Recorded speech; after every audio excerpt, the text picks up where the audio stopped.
For our first interview of the year, we speak to Jack Steijn, the co-founder of Chocoa, the cocoa and chocolate trade fair event, which this year finds itself going online amid the pandemic.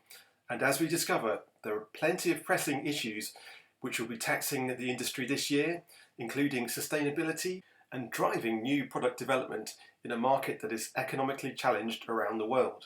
Yeah, well, at first we have been hesitating whether or not we would have a Chocoa in 2021, because, well, of course, people are not able to travel probably in February. And we have also thought that lots of people have been suffering a lot in their business. So if they could afford to travel, that would be another question. So we hesitated for a long time. And actually, the core of Chocoa is the trade fair, with cocoa producers from all over the world coming to Amsterdam, proposing their cocoa to chocolate makers and cocoa buyers. So this is not going to happen this year. We also have a consumer fair. Last year, something like 8,000 consumers. It's not going to happen this year. So we thought, what can we do? And actually, we thought we would have the online version of the conference, the Amsterdam Sustainable Cocoa Conference, and the Chocolate Makers Forum, also online. And then we have been watching a lot of webinars over the last month, and we thought that it didn't add something extra. It didn't replace the feel that you have when you come to a conference yourself. And we were happy to find a platform, Let's Get Digital, that is helping us to organize all kinds of meetings throughout the period. We'll have the platform available. So we start at 10 in the morning, and you can have one-to-one meetings. You can have group meetings up to 5 if you want, and then you can invite people to join that meeting that you have set up yourself. We have a carousel with random matchmaking. So lots of possibilities for people to meet each other, be it still online, but at least you can see each other, you can look each other in the eyes.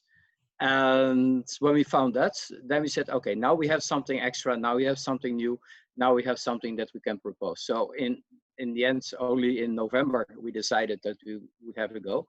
And we're now almost done, have our program finished. So it's moving rapidly. Brilliant. Great stuff. No, that's perfect. So in terms of the key themes for this year's event, can you talk us through what people can expect from it? Thanks. Yes, well, we have an Amsterdam Sustainable Cocoa Conference.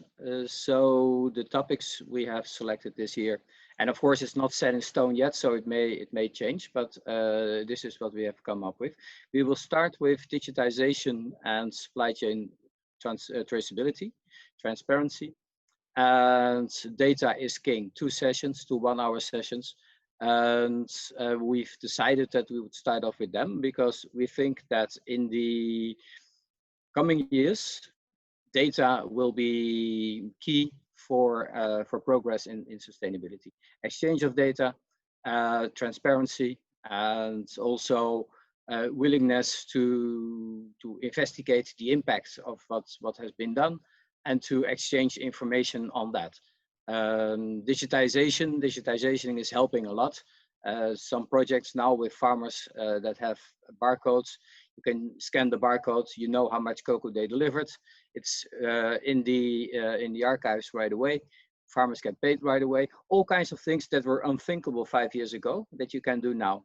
So innovation, digitization, data. And the second day will be about changes in thinking about sustainability. One is rethinking diversification. And diversification has always been seen as growing some food besides your cocoa for your own consumption or for selling on local markets. But rethinking diversification is trying to find out which crops farmers can grow that will help them to markets that are not depending on local circumstances. If the cocoa prices are low, the prices for food on the local markets are low. If the cocoa prices are high, the prices for food on local markets may be high, but you don't have the time to sell your crop because the local market, because your cocoa is so expensive. So And we think that with the new trade agreements within Africa that allow for cross-border trades in Africa itself, it should be possible for cocoa farmers to diversify into crops that they can sell in other African countries. And even if you look at the growth of wealth in West African cities, you can think of crops that farmers can sell in local cities. I mean, even if you go to supermarkets in Abidjan, you will find all kinds of fresh vegetables that have been flown in from Rungis in France, instead of having been grown in Abidjan or sorry, in Cote d'Ivoire itself. Just an example, it goes for every big city in West Africa. So rethinking diversification, how can farmers benefit from those possibilities? How can they access those markets? And what do they need to sell their produce in those markets? Do you need to have investments in logistics? I don't know, but this is what we will discuss. And the other one is the trends of sustainability in private label supermarket chocolates. You see lots of supermarket chains are now investing in sustainability projects at the origin of their supply chains, whereas up till now, everybody has been calling out for supermarkets and retail. Join our discussion because you are the one that holds the solution, because you can determine the prices. You can determine what is on your shelves, so consumers cannot buy anything else but sustainable cocoa. And now they're joining in. And what is the impact? And how are they doing it? And what is the impact on the rest of the cocoa industry? So these kinds of issues will be in the conference, whereas the Chocolate Makers Forum, going on in the afternoon, will be more about how to teach consumers about the fine aspects of good cocoa. Fine flavor cocoa, single origin cocoa, specialty cocoa. What is happening in organic markets? How can cocoa producers and chocolate makers benefit from that? We also have a joint session with the Fine Cocoa Industry Association of the United States. And then it's about how can we make sure that we're not only selling chocolate, but we're selling a story. How can European chocolate makers enter the American markets? How can American chocolate makers enter the European markets? What can we do to help each other? Those kind of things. So it's also about measuring the impact of sustainability and efforts of craft chocolate makers and informing consumers about them, because sustainability, everybody's always talking about big industry. The small craft sector is also having maybe even per chocolate bar a larger impact than industry, but of course they sell a lot less volume. So, but it's interesting as well. How can they join that? They don't have certificates because they cannot afford the certification process, but it doesn't mean that it's not sustainable. So how can they communicate it to consumers? That is a very interesting point indeed that you're making there, and I think it's a topic that came up as well during the 2020 edition of Chocoa, which I was glad to cover back in February of 2020. So what do you believe were the main takeaways from the 2020 edition of the show? Well, in 2020, the nice thing is that, of course, as I said earlier, Chocoa is built around the trade fair. So by definition, we have a lot of cocoa producers that are around. And we had a lot of cocoa producers in each of our panels. In fact, we had in every panel a cocoa producer from Africa, one from Latin America, and one from Asia, to make sure that discussions we had were not only about mainstream industry or even about NGOs and producing countries or consumer country governments. They were about the farmers. And the farmers themselves were contributing to the discussion. And not only from an African point of view, you see that a lot. We had the African point of view, but also Latin American and Asian. So that was interesting. We had a large delegation from the Philippines, from the Dominican Republic, from Peru, from Ecuador, Venezuela, Ivory Coast, Ghana, 47 countries. So that was an interesting discussion because it was on something else than what you would expect. And we also had innovation as a driver of sustainability, and lots of things that we were discussing then have in the meantime Personal materialized. level, as we've previously been discussing there, you've had a long history and track record in the cocoa sector. Can you tell me, in your eyes, how Chocoa has developed over the 8 to 9 years that you've been staging it? For Equipoise, our company, the company that organizes Chocoa, Chocoa has always been a showcase of what we mean when we say that sustainability has to be brought about through markets. You cannot go and then act as if the market doesn't exist and go and do something else. If you have sustainability projects, you always have to link them to market access.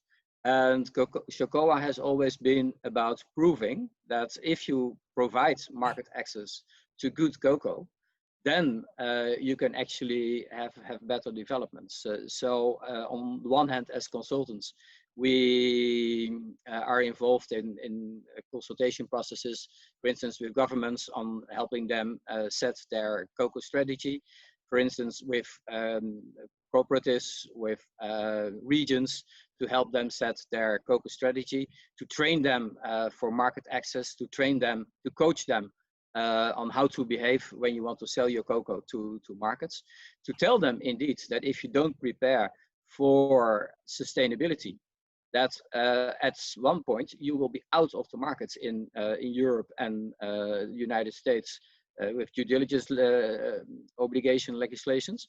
If the cocoa is not sustainable, you cannot sell it to European buyers anymore, or American buyers. So what do you have to do as a cocoa farmer, as a cooperative, as a country to prepare for that? And at the same time, Chocoa, we offer them market access for sustainable cocoa.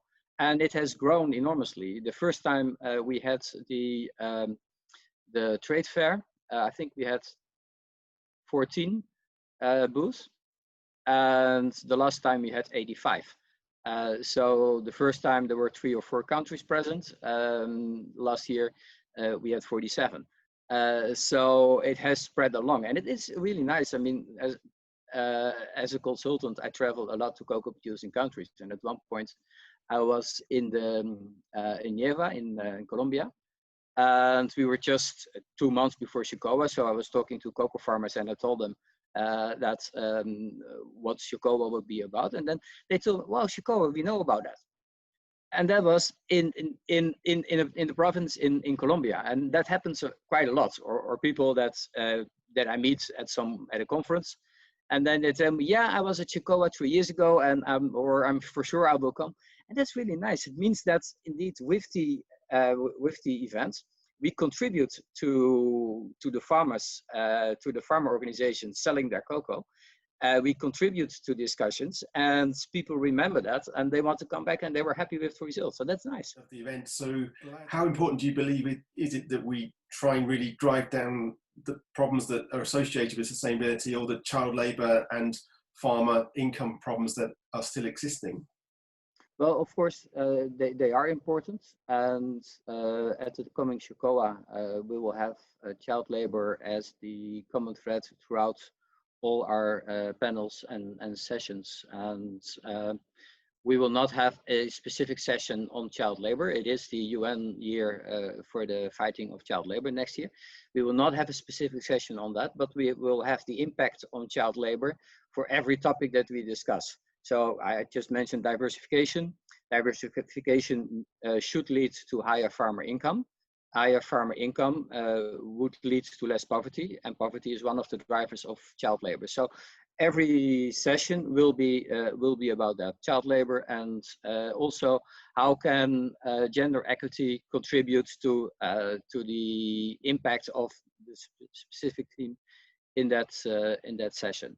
So this is what we want to do, how we want to contribute. It is, of course, I think sustainability in cocoa has been a subject for the last 20 years. Before that, nobody cared about it. And it started off as some kind of welfare issue. And then over the time, it has evolved. And the theory of change has been changing all the time. So different approaches have been tried, and the impact is still not as we wanted. And I think that now with automation and digitization and data collection, This will really contribute to more success in the coming 20 years than we had in the past 20 years. If we can contribute to that with the discussions that we have at Chocoa, we always like to promote Chocoa as the funky cocoa conference, because as compared to others, we are a little bit the odd one out. I don't think that at other conferences there are so many cocoa producers around that also contribute and that have not been flown in because they need to speak, but they have chosen themselves to come because it is in their, because they want to sell their cocoa there. And then they're there and they can contribute to the discussions. We have parties involved, stakeholders involved that don't come to other kinds of conferences. And we have, of course, the ones that do come to other conferences, and we bring all those people together. And I think this is what we really want to do, bringing all those people together, to have them discuss the issues, to have them meet the cocoa producers, to get everybody involved and get